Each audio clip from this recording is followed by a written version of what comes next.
irreducible polynomials in fx, irreducible polynomial in fx, ठीक है, irreducible polynomial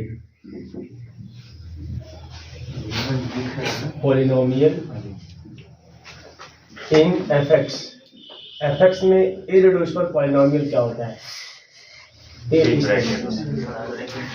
ठीक है। तो देखिए यहाँ पे अगर मान लीजिए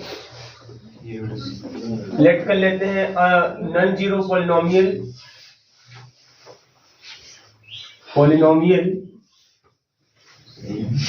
small fx in capital fx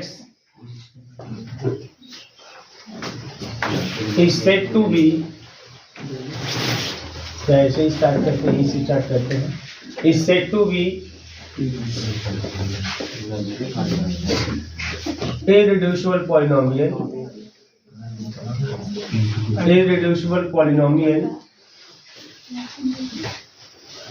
if fx is equal to,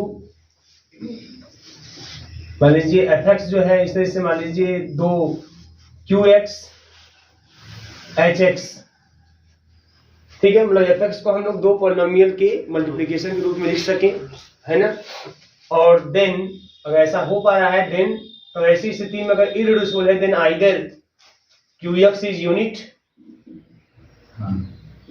और hx इज यूनिट, है ना।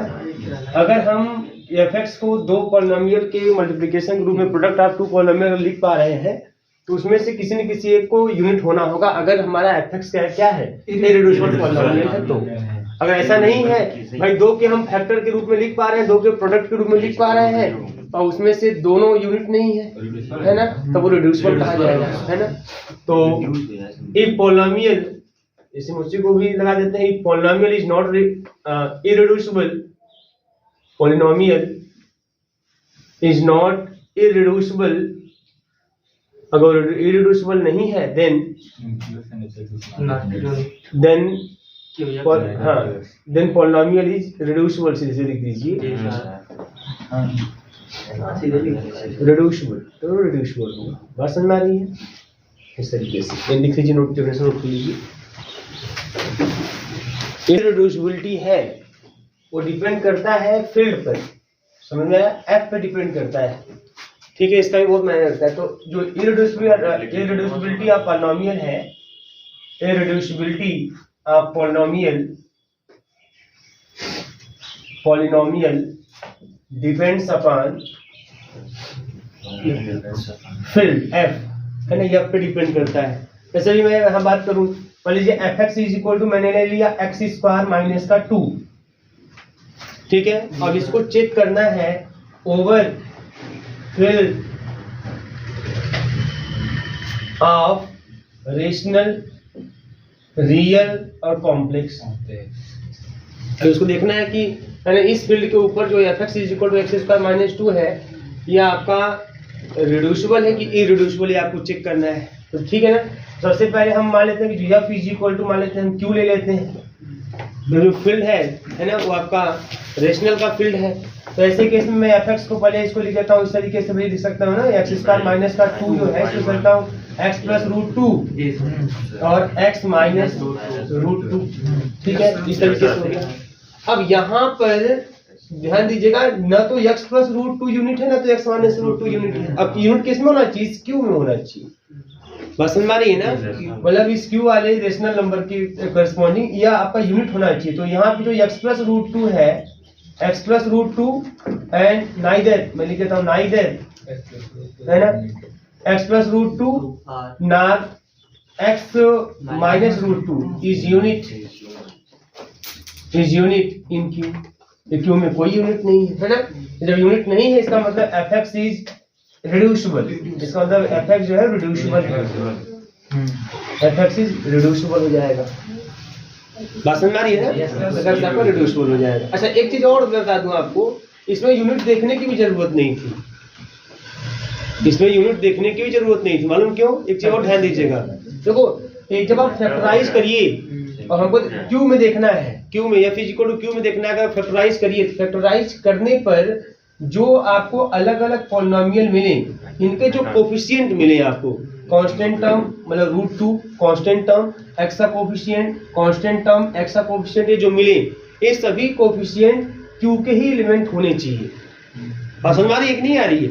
वो ध्यान समझिएगा यहाँ पे। जैसे मान लीजिए आपने फैक्टराइज तो कर दिया, ठीक है ना, आपने 2 के प्रोडक्ट के रूप में लिख दिया, लेकिन आप यूनिट देखने के पहले ये चेक कीजिए कि जिस 2 के प्रोडक्ट के रूप में आपने लिखा है, जिस 2 पॉलिनोमियल के प्रोडक्ट के रूप में, उन दोनों पॉलिनोमियल में जो कांस्टेंट टर्म है या जो एक्स स्क्वायर एक्स क्यूब जो भी आपके वेरिएबल है, उनके जो आपके कोफिशिएंट्स हैं, है ना, मतलब A0 A1 A2 जो आप लिखते हैं, है ना, वो सभी के सभी इसी क्यू के ही एलिमेंट होने चाहिए। पॉलिनोमियल रिंग की कहानी तो यही है ना, पॉलिनोमियल रिंग की कहानी यही है कि पॉलिनोमियल रिंग या पॉलिनोमियल फील्ड जो भी आप करके पढ़ते हैं वहां पे पॉलिनोमियल इंटीग्रल डोमेन की जब बात करते हैं जो भी, तो उसमें देखते हैं कि जो कांस्टेंट या कोफिशिएंट टर्म है वो उसी में आने चाहिए, उसी में बिलोंग करने चाहिए। तो यहाँ पे देखो √2 क्या, √2 जो है क्यू में बिलोंग करेगा क्या? नहीं, ये तो है ना, ये बिलोंग ही नहीं करेगा। बस समझ में आ रही है ना? तो ये सीधी बात है कि आपका जो है यहीं से कैंसिल हो गया, आपका इरेड्यूसिबल के केस में इरेड्यूसिबल नहीं होगा, ठीक है ना। तो इरेड्यूसिबल है कि नहीं क्यू में, तो सबसे पहले यहीं से फेल कर जाएगा, है ना, कि भाई √2 जो आप जिस 2 के प्रोडक्ट में आपने लिखा हुआ है वहाँ √2 यूनिट तो बात की बात है, पहले √2 ही उसमें बिलोंग नहीं कर रहा है ना। इसका मतलब कि उसको हम जो है ना इरेड्यूसिबिलिटी का जो केस है यहाँ पे ऑलरेडी वो fx equal to qx into hx से यही फेल कर गया। मतलब जिस 2 के प्रोडक्ट के रूप में लिखे वो दोनों इस कंडीशन को होल्ड करने चाहिए, इसका मतलब हम ऐसे ही नहीं लिख पाएंगे। बस समझ रही है ना? तो बात की बात है यूनिट वाला, तो यूनिट हम तब देखेंगे जब हम देखेंगे भाई ठीक है या इसमें बिलोंग, मान लीजिए यहीं पे f is equal to r हो जाए, अगर f is equal to r हो जाए तब ठीक है, कोई दिक्कत नहीं, नो प्रॉब्लम। तब fx is equal to x square minus का 2 को आप लिख सकते हैं x प्लस √2, है ना, x माइनस √2। तो यहाँ पे कोई समस्या नहीं, ये चीज आप लिख सकते हैं, ठीक है, लिख दिया आपने। अब यूनिट चेक करते हैं कि इसमें कोई यूनिट है कि नहीं है ना।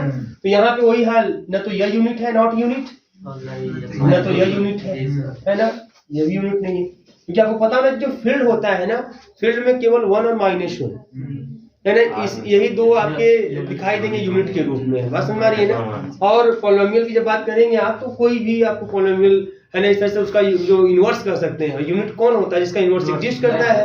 तो 1 और -1 के अलावा किसी भी पॉलिनोमियल का इनवर्स आपको है ना एग्जिस्ट करता हुआ दिखाई नहीं देगा यहाँ पे। बस समझ आ रही कि नहीं आ रही है? ये चीजें हैं यहाँ पे। तो यह इस तरीके से कंटिन्यू, नॉट यूनिट ये भी, नॉट यूनिट ये भी। इसका मतलब कि जो fx है यह again is irreducible over the field of real. fx is irreducible. Sorry, reducible.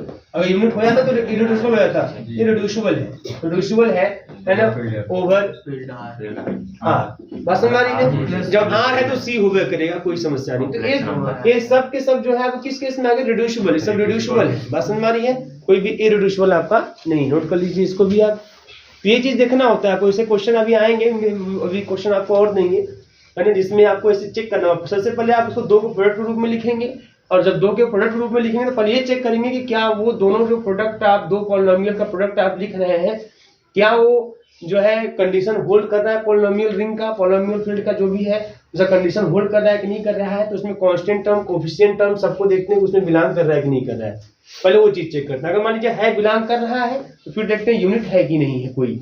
अगर कोई उसमें यूनिट निकल गया तब तो हम बोलेंगे कोई रिड्यूसिबल है, अगर यूनिट नहीं निकला तो उसको बोलते हैं रिड्यूसिबल, तो रिड्यूस हो जाएगा, ठीक है ना, इस तरीके से।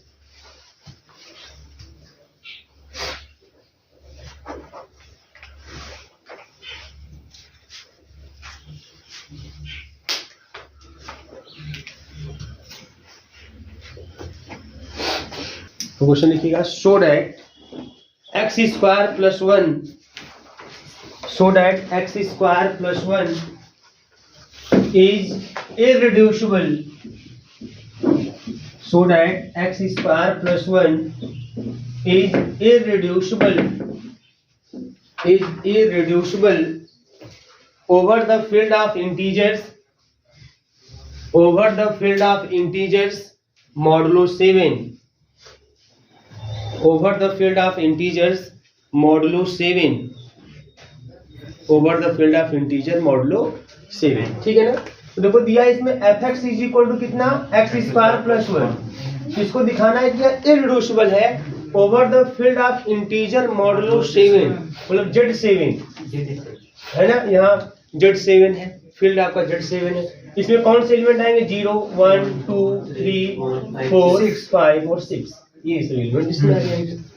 इसमें दिखाना है कि आपका इररिड्यूसिबल। सबसे पहले देखिए यहाँ पे जैसे F X is equal to X square plus 1 है, तो इसको आप लिख दीजिए ऐसे x प्लस ए है ना, मान लीजिए इसका फैक्टराइज मान लीजिए हो पाएगा, अगर रिड्यूसिबल होगा तो x प्लस ए इंटू एक्स प्लस बी के रूप में दिखाई देगा इस तरीके से।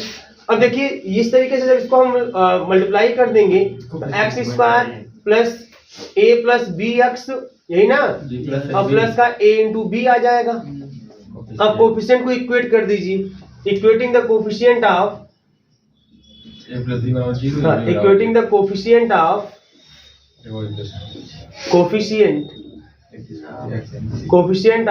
x to the power 0, x to the power 1 and x to the power 2, यही तो जी सर। we get क्या मिल जाएगा देखिए आपको, जब आप इक्वेट करेंगे आप कोफिशिएंट तो a plus B is equal to आपको मिल जाएगा 0 है ना, and a into B is equal to आपको मिल जाएगा 1, और ये तो भाई कोफिशिएंट सेम है, ये है कोई दिक्कत नहीं, ठीक है ना, ये चीज है। अब हमें क्या करना है कि अब हमें अगर ये फैक्टराइज अगर हो पाता है तो ऐसे केस में हमें a और b की वैल्यू मिलेगी, बस हमारी वैल्यू मिलेगी। तो देखिए मिल पा रही कि नहीं मिल पा रही, तो Z7 हमारे पास देखो यही है 0 1 2 3। अच्छा जो ए बी ये सब जो होने चाहिए सब यहीं के होने चाहिए, तो कोफिशिएंट यहीं के होने चाहिए, बस हमारी है ना। तो अब देखिए इसमें कौन कौन से जो है पेयर इसको सेटिस्फाई करेंगे, ए और बी की कौन, ए बी की वैल्यू यहीं से लेनी है हमको, है ना। तो कौन कौन इस पर इसको इक्वेशन फर्स्ट इक्वेशन सेकंड कौन कौन सेटिस्फाई करेगा। देखो सबसे पहले मान लीजिए हम 0 को स्टार्ट करते हैं, ए की वैल्यू 0 लेते हैं तो बी की वैल्यू रन करा के लेते हैं। अगर ए की वैल्यू आप 0 लोगे और बी की वैल्यू फिर 0 लोगे तो 0 प्लस 0 इज इक्वल टू 0 हो जाएगा आपका, ठीक है ना। फिर 0 0 करेगा, फिर देखिए 0 1 0 प्लस 1 करेंगे तो क्या 0 बराबर आएगा, क्या नहीं आएगा। ऐसे 0 प्लस 6 तक जाएंगे तब भी नहीं आएगा, क्योंकि जब 7 पहुंचेगा तब आपको 0 हो जाएगा। मतलब 7 की बात है यहाँ पे, बात समझ रही है ना। इसी प्रकार 1 की बात करते हैं तो 1 6 वाला जो पेयर होगा वहां से मिलेगा, क्योंकि जैसे 1 प्लस 6 कर देंगे मतलब 7 के रेस्पेक्ट में 0 आपका आ जाएगा, सेटिस्फाई कर जाएगा इक्वेशन फर्स्ट को, क्लियर है ना। ऐसे फिर 2 फिक्स करके आगे कंटिन्यू करें, 2 5 मिल जाएगा है ना, 2 5 मिल जाएगा आपको, ठीक है ना। फिर 3 को स्टार्ट करेंगे 3 4 मिल जाएगा, ठीक है, जो 0 कर जाएगा। अब 4 3 मिल जाएगा, 4 3 मिल जाएगा है ना, 5 2 मिल जाएगा, 6 1 मिल जाएगा। इतने ऐसे पेयर हैं ए और बी के, है ना, जो इक्वेशन नंबर फर्स्ट को सेटिस्फाई करेंगे। सेटिस्फाइज इक्वेशन फर्स्ट को सेटिस्फाई करेंगे। अब ये प्रश्न उठता है, देखो अब ए और बी की वैल्यू, ए कोफिशिएंट है ना, ये जो कोफिशिएंट है ए हमारे कोफिशिएंट इसके एलिमेंट होने चाहिए, ये कोफिशिएंट इसके एलिमेंट होने चाहिए। तो अब ए और बी की वैल्यू जो है ना, तो दोनों को सेटिस्फाई करें। अब इन सब वैल्यू को चेक करेंगे क्वेश्चन नंबर सेकंड में, और देखते हैं कौन सा पेयर है जो है ना a into B is equal to 1 को सेटिस्फाई कर रहा है। तो चलो रखो 0 इंटू 0 करेंगे तो क्या 1 आएगा, क्या नहीं। 1 इंटू 6 करेंगे यहाँ पे तो 6 आएगा, 6 में 7 से भाग देंगे 6 आएगा, 1 नहीं आएगा। 2 गुणे 5 करेंगे 10 हो जाएगा, 10 में 7 से भाग देंगे 3 आएगा, 1 नहीं आएगा। 3 गुणे 4 करेंगे 12 आएगा, है ना, 3 गुणे 4 12 जाएगा, 5 बच जाएगा। 4 गुणे 3 12 आएगा, 5 गुणे 10 नहीं आएगा, है ना। तो यहाँ पे satisfy equation first, but no pair satisfy equation second, है ना। जब कोई वैल्यू यहाँ पे ए बी कैसी मिल ही नहीं रही है जो इस दोनों पेयर को सेटिस्फाई कर रहा है, इसका मतलब यह हुआ कि एफ एक्स को एक्स स्क्वायर प्लस 1 जो है एफ एक्स हमारा, तो उसको इस रूप में आप नहीं लिख पाओगे, मतलब आप फैक्टराइज नहीं कर सकते, आप उसको रिड्यूस नहीं कर सकते। बात समझ रही ना, आप रिड्यूस नहीं कर सकते, क्योंकि अगर रिड्यूस करते तो आपके पास ऐसे ए और बी की वैल्यू मिलती, बात समझ रही है ना। लेकिन ए बी की ऐसी कोई वैल्यू नहीं मिल रही है जो है ना इस दोनों कंडीशन सेटिस्फाई करे, मतलब इस तरीके से सेटिस्फाई करे ताकि जो कोफिशिएंट आए वो यही के एलिमेंट हो। ऐसा ए बी की कोई वैल्यू हमें मिल नहीं रही है, बात समझ आ रही है। तो देयरफॉर अब बोलेंगे यहाँ पे देयरफॉर एफ एक्स इज क्या, इररिड्यूसिबल। अगर कोई मिलता तो उसके करस्पॉन्डिंग उससे आपको हो जाता काम खत्म, इज इरिड्यूसिबल, है ना, ओवर Z7, ये इरिड्यूसिबल है। नोट कर लीजिए, नोट कर लीजिए, फिर और क्वेश्चन देखते हैं, आप लोग को बताइए, आगे बढ़िए बेटा। तो वो रिड्यूसिबल हो जाता, तो इरिड्यूसिबल नहीं होता, है ना, समझ आ रही है ना। यही सेम क्वेश्चन अगर यहीं पे Z7 के स्थान पे C हो जाता, तब C में रिड्यूस हो जाता, क्योंकि एक्चुअल में x² + 1 का जो फैक्टर है तो क्या होता है, x + i x - i यही होता है। तो x + i x - i हो जाएगा, तो अगर C रहेगा तो रिड्यूसिबल हो जाएगा आसानी से, लेकिन x + i x - i यहाँ पे आई थोड़ी है ना, यही बात है। नेक्स्ट क्वेश्चन देखिएगा, इसलिए आपको अपना दिमाग लगाना है। Factorise x³ + 9, factorise x³ + 9, x³ + 9 over the field of integers modulo 11, over the field of integers modulo 11, over the field of integers modulo 11। तो एक चीज समझ आ रही बात आपको, इसमें करा है फैक्टराइज, इसका मतलब इसने हिंट दे दिया कि ये जो पॉलिनोमियल है ना, ओवर Z11, ओवर Z11 ये रिड्यूसिबल है। तो मैंने बोला फैक्टराइज, फैक्टराइज कीजिए। तो बताइए कैसे फैक्टराइज करेंगे, या जो है क्या होगा इसका फैक्टर। ठीक है, यहाँ पे Z11 मतलब आपका है ना 0 से लेके 10 तक आपको हो जाएगा।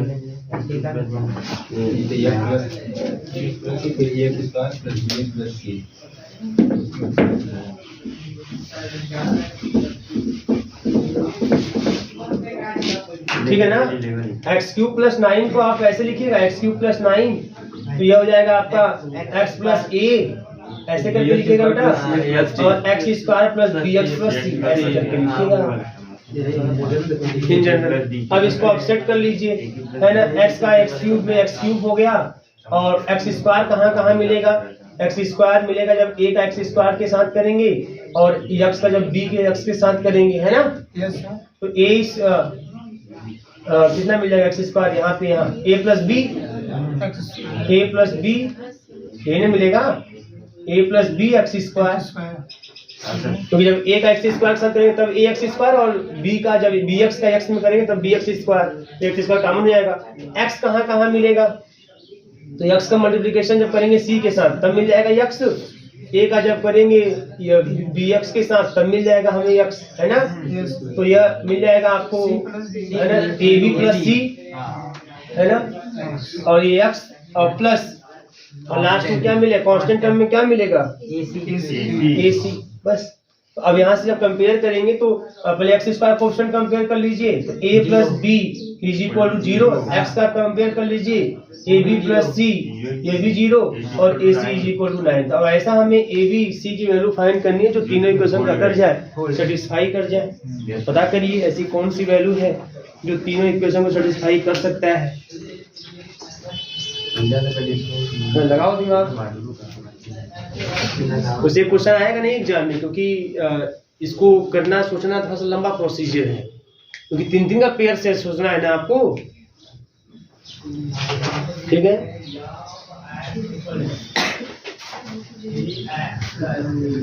ए का मान कितना बोले, 1 और सी का मान 2। तो अगर ए का मान 1 सी का मान 2 रखेंगे तो 1 और 2 को गुणा करेंगे तो 2 ही आएगा, 9 कहाँ से आएगा।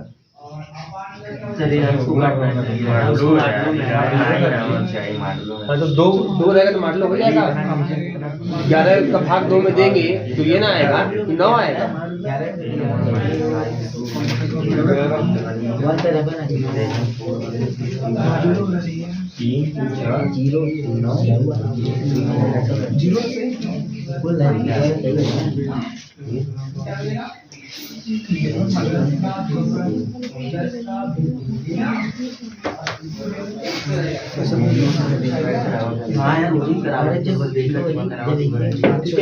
देखिए दिमाग आपको ऐसा लगना है, a × c = 9 है, तो अब a और c की वैल्यू ऐसा मिलेगा कि गुणा करें 11 से भाग दें तो 9 आए।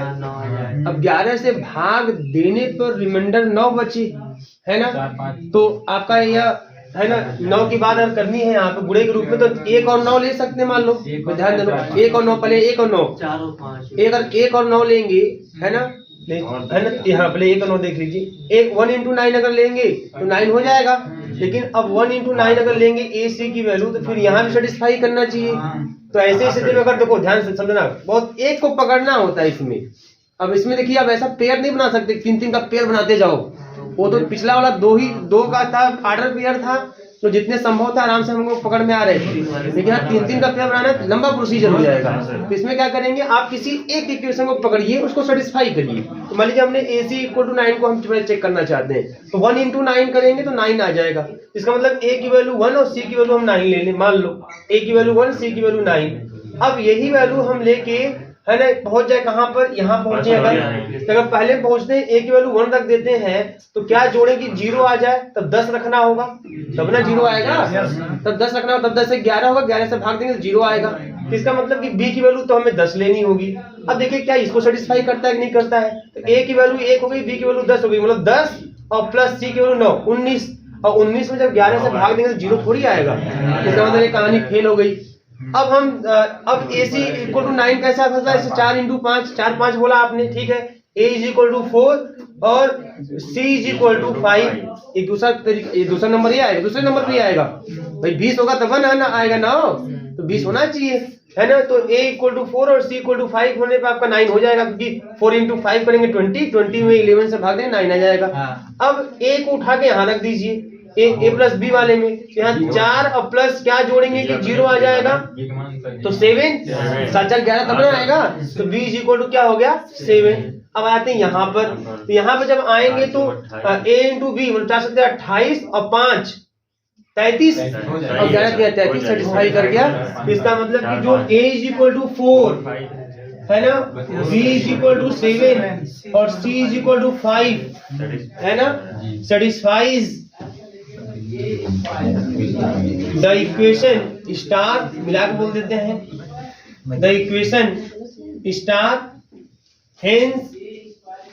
इसका मतलब कि जो x³ + 9 है ना, इज रिड्यूसिबल पॉलिनोमियल, ये रिड्यूसिबल हो गया क्योंकि फैक्टराइज करना था आपको, रिड्यूसिबल पॉलिनोमियल। तो x³ + 9 को आप लिख दीजिए x + a मतलब x + 4 और x² प्लस का 7x प्लस का 5, ये इसका फैक्टर हो जाएगा, रिड्यूसिबल हो गया, इसका फैक्टर हो गया, ठीक है।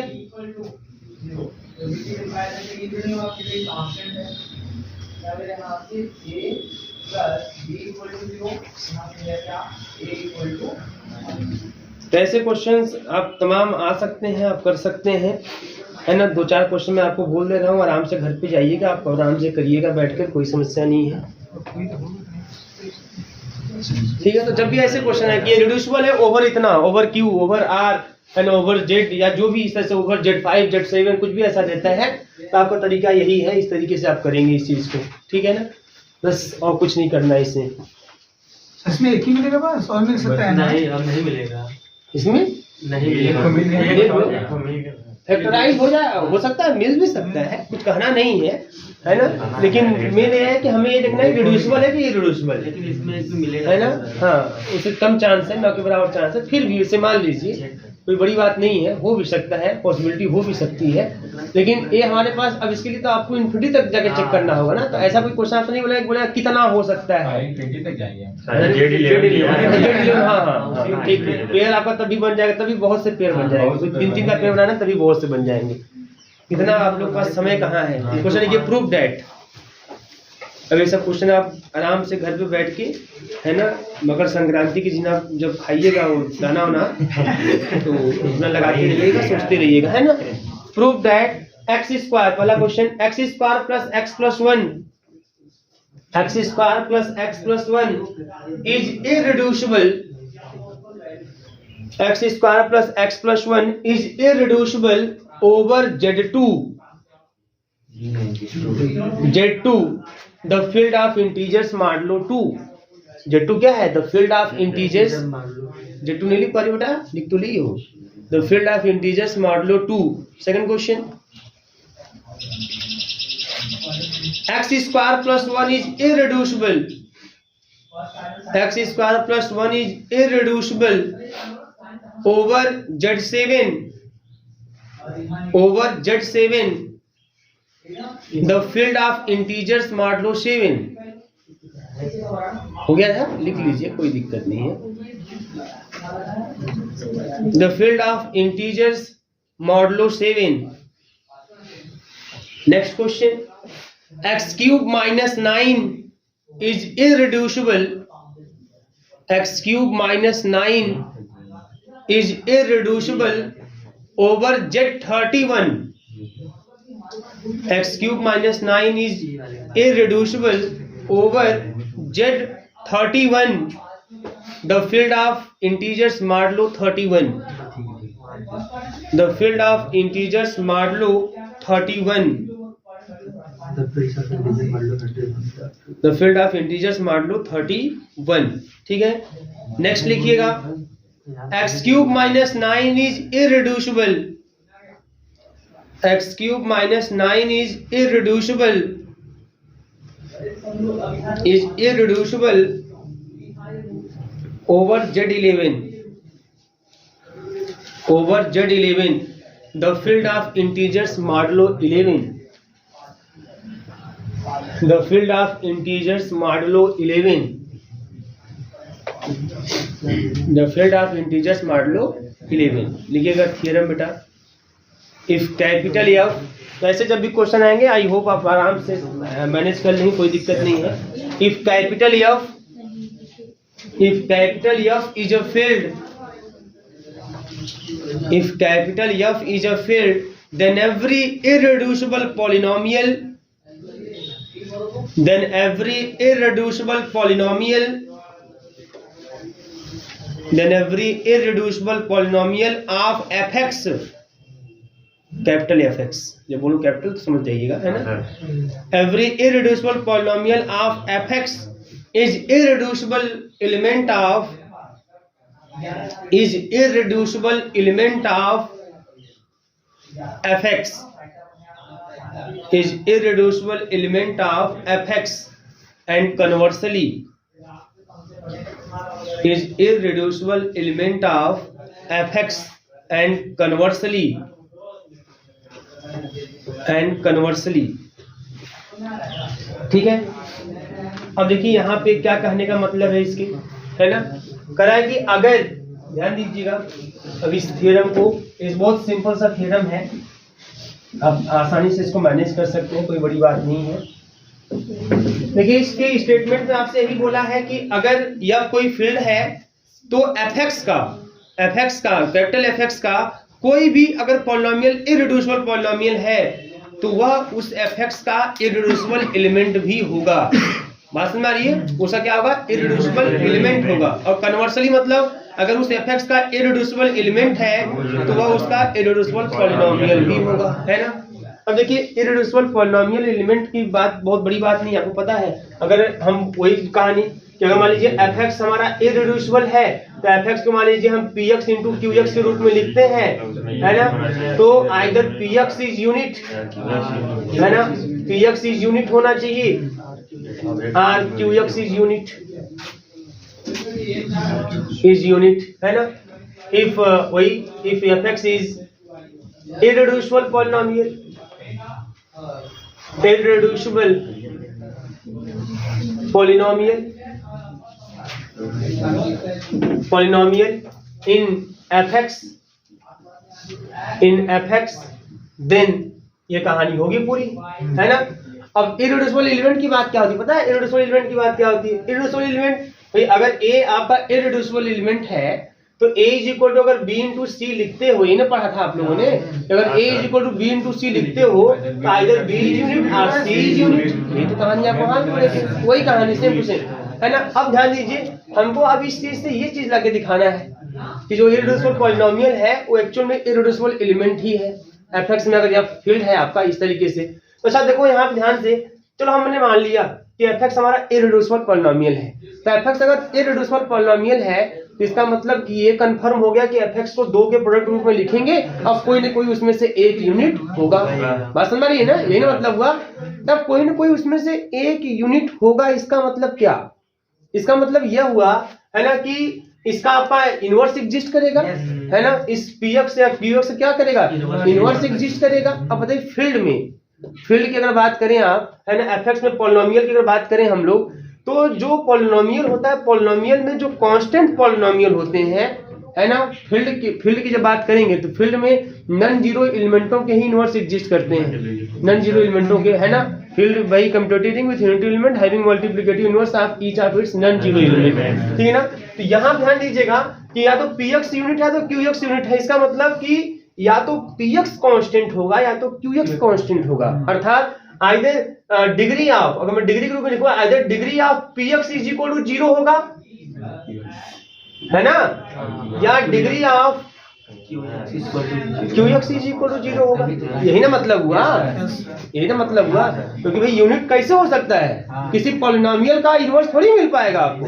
अगर x + 1 x² + 1 मैं बोलूं उसका इनवर्स, तो उसका 1/x + 1 वो कहाँ मिलेगा, वो मिलने वाला नहीं है ना, क्योंकि वो खुद पहले पॉलिनोमियल नहीं होगा, तो पॉलिनोमियल का इनवर्स नहीं मिलने वाला। इसका मतलब कंफर्म है कि जो इसमें px × qx के रूप में मान लीजिए एक यूनिट है, तो उसमें से कोई ना कोई एक की डिग्री क्या होगी, 0 होगी। अगर आपने बोल दिया कि उस कैपिटल fx में स्मॉल fx जो है वो वो आपका, हाँ ठीक है, वो इररिड्यूसिबल पॉलिनोमियल है, तो कंफर्म है कि जब उसको 2 के प्रोडक्ट रूप में लिखेंगे आप, तो उसमें से एक पॉलिनोमियल कांस्टेंट पॉलिनोमियल होगा। बात समझ में आ रही है ना। तो अगर degree of px is equal to 0 और degree of qx is equal to 0, तो लेट अगर कर ले हम degree of px is equal to 0, मान लेते हैं px की जो डिग्री है वो 0 है, इसका मतलब क्या, इसका मतलब कि px कुछ इस टाइप का होगा भैया, px देन, है ना, तो px इक्वल टू क्या होगा, a0, है ना, अब प्लस 0x, है ना, plus 0x² plus dot plus का 0 × x⁴, यही ना होगा, क्योंकि डिग्री 0 है ना। बात समझ में आ रही है ना। तो ये सभी टर्म खत्म कहानी, डिग्री 0 पॉलिनोमियल मतलब कि जो px होगा वो कांस्टेंट टर्म के बराबर होगा, that is px is equal to क्या हो जाएगा, a0 के बराबर हो जाएगा हमारा px। बात समझ में आ रही है, कांस्टेंट के बराबर हो जाएगा इस तरीके से। और सिमिलरली अगर मान लीजिए आपने यह कह दिया, आपने यह कह लिया कि चलिए भैया qx की डिग्री 0 है, let degree of qx is equal to 0, भाई कोई ना कोई एक उसमें से होगा। अगर degree of qx equal to 0 हो तभी तो qx के भी तो वही हाल होगा, है ना। मान लीजिए b0 प्लस b1x, b1 क्या 0 × x, क्योंकि डिग्री 0 है, इसका मतलब कि x² ये सब कोएफिशिएंट सब खत्म कहानी, है ना, हर कांस्टेंट टर्म। क्लियर है सबको ना, एकदम सामान्य सी बात है, हमें लिखी जा रही है यहाँ पे x के पावर n, अर्थात जो qx इज इक्वल टू होगा वो b0 के बराबर होगा। बात समझ में आ रही है। अब a0 b0 एक कांस्टेंट टर्म है ना, और हम जानते हैं, वी नो दैट, हमें जानते हैं, क्या जानते हैं कि इन f फील्ड में है ना, each non zero element a0 b0 non zero